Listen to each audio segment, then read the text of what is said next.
Welcome to Daily Variety, your daily dose of news and analysis for entertainment industry insiders. It's Thursday, September 4th, 2025. I'm your host, Cynthia Littleton. I am co-editor-in-chief of Variety alongside Ramin Satuda. I'm in LA, he's in New York, and Variety has reporters around the world covering the business of entertainment.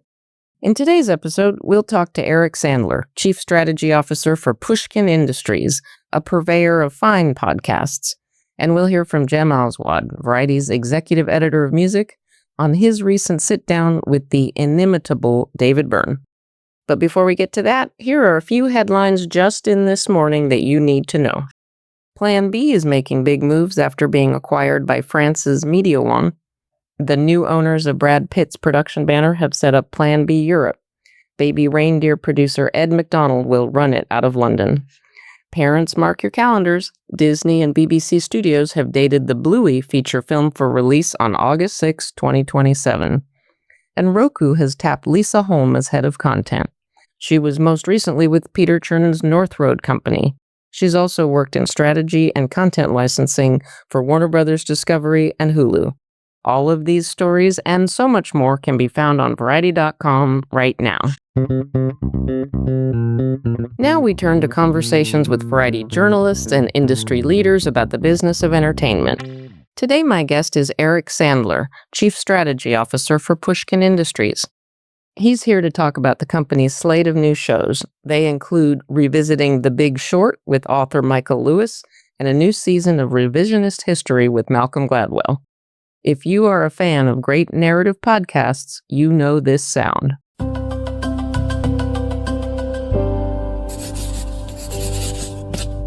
Pushkin. Eric Sandler, Chief Strategy Officer for Pushkin Industries. Thank you so much for joining me. Thanks for having me. I'm excited to be here. I'm a Pushkin fan. You do my kind of podcast, very thoughtful, deep dives into corners of history that I didn't know about. Eric, you have some news. You have a broad new slate, some really interesting stuff coming. I wanted to talk first, though, about the macro podcasting environment. Where are you seeing the most pockets of growth, the biggest opportunities for your top titles?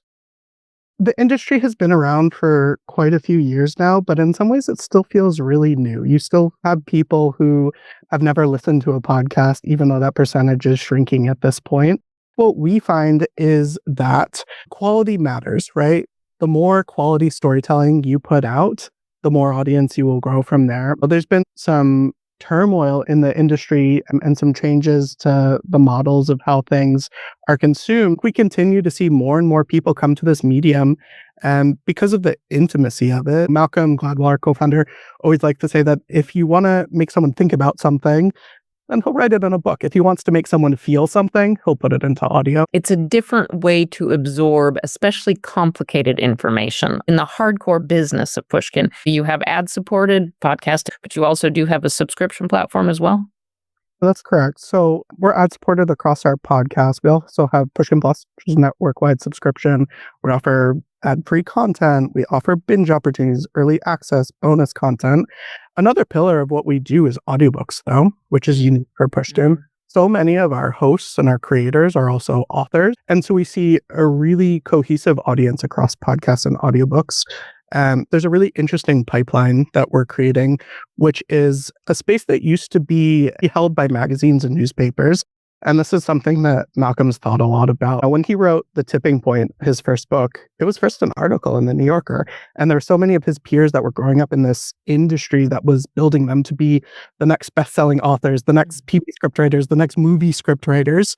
That ecosystem has changed, and podcasting is filling that space. And so what we see is the ability to take, a podcast series that's a couple episodes and then expand it into an audiobook and a print book and a TV film option as well.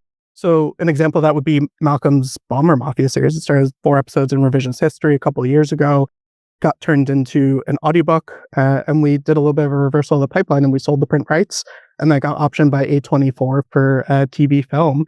And so we want to create more opportunities for more storytellers to use this as a testing ground for content, really drive home really impactful stories, and be able to explore the funnel in a different way.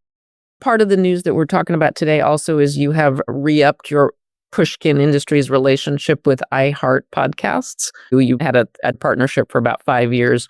Are there things that you've been able to do in tandem with iHeart that you don't think you would have been able to do on your own? iHeart is a remarkable partner for us. They continue to really excel at scale and distribution, as well as positioning Pushkin as a premium ad sales opportunity. They continue to treat us as a network with premium storytelling that can bring that to brands. And their ability to do that has increased year over year. Within the partnership with iHeart, are you able to still be a free agent in other areas like content licensing? So iHeart is our exclusive ads and monetization partner across our podcast. What that means is the dynamic ad opportunities across our inventory are handled by iHeart. But in terms of the IP and the audiobooks and things like that, Pushkin remains independent, and we're creatively independent as well. So we remain sort of best of both worlds. Do you have a basic volume of titles that you want to have in a given year or a given half year? Do you think about it along those lines in terms of organizing your slate?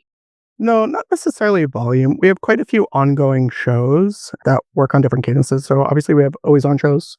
We have shows that come seasonally. We have shows that are bi-weekly. We have shows on sort of all different cadences. And we want to continue growing new shows and giving those new shows opportunities in the network. So 2 of your boldest names in the Pushkin firmament have new projects coming. Malcolm Gladwell is back with a new season of Revisionist History, this time taking on capital punishment, looking at a case that played out in Alabama. When you have a new Malcolm project, now that's really like a tentpole for you. Can you give us a sense of how this will be rolled out? I was talking to Malcolm recently, and he made the comment that he thought this could be one of the best things he's done since starting Pushkin. The fact that the creators that we work with, Malcolm specifically, are creating content that gets better and better is absolutely remarkable to me. Like, we also have Jake Halpern on the network, who Variety named one of the 10 storytellers to watch for 2025. And he just published the 6th season of Deep Cover, and it hit #1 for the first time. That show continues to get better and better and better. I think this season specifically for Malcolm will be something new for folk. It's not quite true crime, but it has elements of the true crime series that people are familiar with in the Malcolm style that gets his message across. So it's going to be 7 episodes. It's launching October 2nd, and you'll see quite a bit of press around that. Of course, Malcolm will be speaking about it. It's a hefty topic. Also, Michael Lewis, if I understand this right, Pushkin is going to re-release The Big Short as an audiobook. As part of that, Michael Lewis is going to host a companion series as part of his ongoing Against the Rules series that will launch October 14th and look back now at 10 years since The Big Short, what's changed, what's not. It sounds so good. Is this the kind of thing that now you're going to use this to bring attention to other new shows? Absolutely. I mean, I think this is one of the coolest projects that we do with Michael, honestly. And it speaks to the depth of the content that the creators we work with make. It's 10 years since the book, but it's almost like a content pipeline reversal.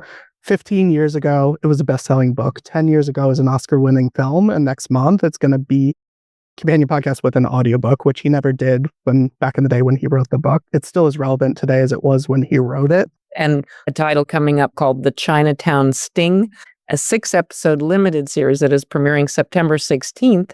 It's from Lydia Jean Cott. Anybody who listened to Michael Lewis's podcast coverage of the Sam Bankman-Fried trial knows Lydia Jean. She was the star of that series, and can't wait for her to dive into. It's late 1980s, Manhattan's Chinatown, massive undercover drug bust. Sounds like a lot of things to revisit. I could not be more excited for this one. We're launching it shortly, and then we're doing a live event with her at a mahjong parlor with Michael interviewing LJ alongside a bunch of Big Short events too. So it really shows the network effect of Pushkin. You have a number of other titles coming. Listeners, you can read a whole separate story about this on Variety.com right now. Anything you'd particularly like to highlight? I would say heavyweight, heavyweight, heavyweight. We are so thrilled that heavyweight joined the Pushkin Network. It came up through the Spotify ranks, and the production had stopped about a year and a half ago. And we just couldn't let heavyweight go. It's one of those shows that either you've never heard of heavyweight or this is your favorite show of all time. It is such an amazing journey that it takes listeners on. And I think there's something so special about investing in stories that unfold over time. So we're thrilled to be bringing a new season of that coming shortly, a couple weeks here. Eric, my last question for you is the name Pushkin. Alexander Pushkin was a very colorful figure, a literary figure, a poet and writer active in Russia in the early 1800s, and he met an Alexander Hamilton-like end in a duel. Do you know the origin story of why they called it Pushkin Industries? Pushkin represents a multicultural creator who wasn't afraid to shift the boundaries and explore storytelling and creativity, whatever that format may look like. And that goes to the core of how Pushkin Industries was started and the type of work that we want to do. We want to blur the lines between genres and formats. We want to have diverse voices across our network. And we want to create content that stands the test of time and also makes a real impact in people's lives. Eric, thank you for your time. Thanks for having me. And now, Jem Aswad talks to us about his profile of musician David Byrne. The former Talking Heads frontman has lived many lives in music, and Jem has followed them all. Here, he guides us through his fruitful hour with a seminal artist. Jem Aswad, thank you for joining me. Always a pleasure, Cynthia. This is one of those stories that I knew before it went out the door. Your profile of David Byrne, truly a seminal figure, your passion for him and his work and his eccentricities, it just leapt off the page, and I knew that I was going to have you on to talk about it. Well, thank you for saying that. It's very clear from reading it that you are a longtime fan. You are somebody who has been able to see Byrne evolve from the Talking Heads to the global music figure that he has become.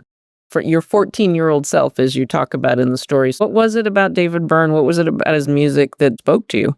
I grew up in Binghamton, New York, which is hardly a cultural mecca for anyone, although there's a university in town, obviously. The local record store had a lot of new wave fans working there, and they had the Talking Heads in for an in-store appearance when I was 14 years old. Chris France, the drummer, the nicest guy, being really friendly with my 14-year-old self. But David Byrne was kind of awkward, and people seemed reluctant to approach him. And I got everyone's autographs, and he signed his in block letters, which I just thought was the strangest thing. Over the next few years, especially in college, I saw them twice. And like a lot of people in the early to mid 80s, they were one of my favorite bands. The tour that became the Stop Making Sense film I saw also in Binghamton, and it's still one of the best shows I've ever seen in my whole life. I just want to stop you there to say I saw the Stop Making Sense tour. That is so cool because it was captured in this incredible film that I must have seen about 25 times. Broome County Veterans Memorial Arena. Can you take yourself back and remember what it was like to experience that show that so many of us know from the movie, but to experience it live? Oh, I tend to remember concerts very well anyway. I remember him dancing with the stand-up light during Naive Melody.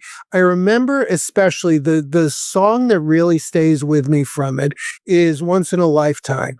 It really literally gave me chills, especially the part toward the end where they're singing Letting the Days Go By, and the two backing singers, they're sort of like leaning over backwards and they slowly come back up. The whole show was just unbelievable.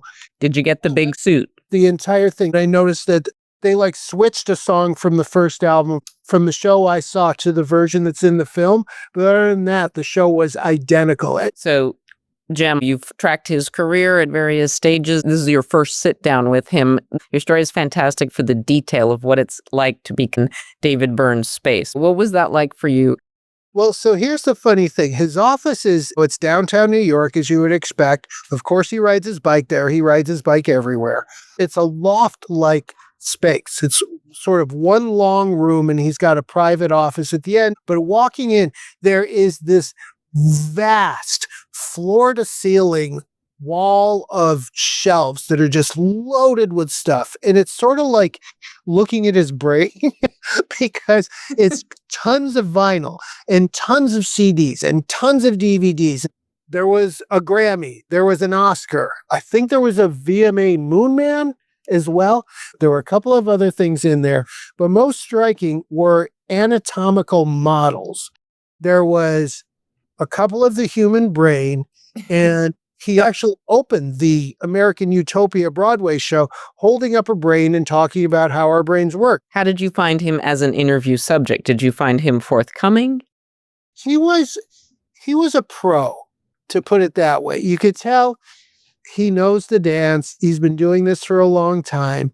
He was warm. He was personable. I had really thought about the questions, and he seemed to appreciate that. And the answers were very good and thoroughly thought through. But when we hit the hour mark, I could tell he was ready to do something else. He had given me the hour, and he's busy. When we were done, we were done. Thank you, Jem, for giving us this glimpse into David Byrne's brain. Thank you, Cynthia, for saying such nice things about the article. Naturally, we'll end this segment with a clip of the man himself.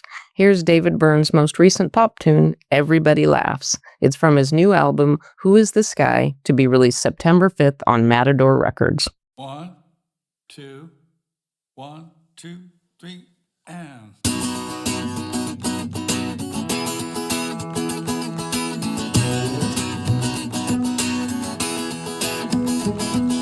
Everybody laughs and everybody cries. Everybody lives and everybody dies. Everybody eats and everybody loves. Everybody knows what everybody does. Everybody's going through the changes. Every complication.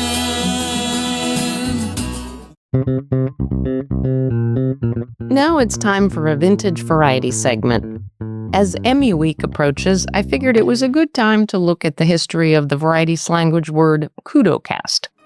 Kudocast means an award ceremony that is broadcast live, or nowadays, live streamed. A kudo is defined by Webster's Dictionary as meaning either praise or compliments, or an award or a commendation. Variety's kudocast is one word spelled Kudocast.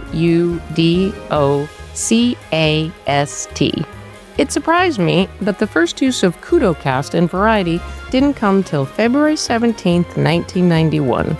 It appears to have been coined by my treasured former colleague, Tom Bierbaum, who wrote rating stories for decades. He used it to refer to the Grammy Awards, referring to the kudocast's strong performance. 4 weeks later, Tom used kudocast again in another rating story in reference to the People's Choice Awards.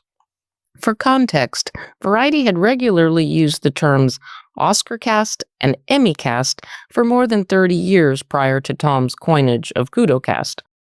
Oscarcast was first mentioned in the March 28, 1958 edition in a rating story. That year, the Academy Awards aired from 10:30 p.m. to 12:15 a.m. on a Wednesday night on NBC. It drew 46 million viewers. The term Emmycast was first used in Variety the following year. Back to kudocast. The first person not named Tom Bierbaum to use it in a story was my old boss and a predecessor of mine as co-editor-in-chief, Timothy M. Gray. Tim penned a column published on June 26, 1992, about the problems with producing award shows. Side note, Tim Gray, of all people, would appreciate me pointing out here that he now works for the Golden Globe Awards. By 1993, kudocast was in heavy rotation in Variety's pages, in stories, and in headlines. The letter K looks great in 60-point type. Thanks, Tom. As we close out today's episode, here's a few things we're watching for. The Toronto Film Festival starts today. We have a big group of reporters and editors up there, ready to cover all the screenings and track all the deals. The Paper premieres today on Peacock. Scranton forever. Next week, Variety will unveil its annual Producer's Impact Report. We look at the state of the art and the state of the deals for movers and shakers in television. Before we go, congrats in advance to all of this weekend's Creative Arts Emmy winners. I'll be there on Saturday with my treasured colleague Jazz Tanke covering Night 1, and Jazz will also be back for Night 2 on Sunday. Follow all of the Creative Arts Emmy news in real time this weekend on Variety.com and on our social channels. And next week, it's all hands on deck as we marshal team coverage of the 77th Emmy Awards, airing Sunday, September 14th on CBS. Thanks for listening. This episode was written and reported by me, Cynthia Littleton, with contributions from Jem Aswad. It was edited by Aaron Greenwald. Sticks, Nicks, Hick, Picks. Please leave us a review at the podcast platform of your choice, and please tune in Monday for another episode of Daily Variety.